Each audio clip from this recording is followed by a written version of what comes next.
Hello, ito po ang DTF printer ng Genra Mall. Ang machine dito ay ginagamit ng 6 na araw na may total na 29 meters. Cupping area. Ito ang head clean. Rubber wiper, punasan lagi pagkatapos mag head clean. Nozzle check.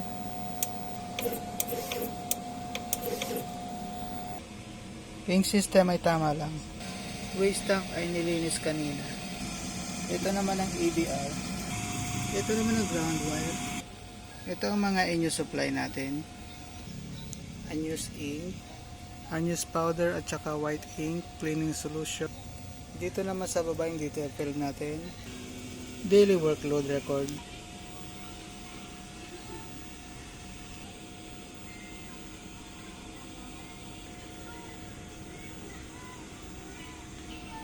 Nakagamit tayo ng 3 powder, 3 white ink, at 4 na film, isang kuye cleaning solution. Ito naman ang weekly checklist maintenance. Ito ng monthly checklist maintenance namin. Yan lang po, salamat.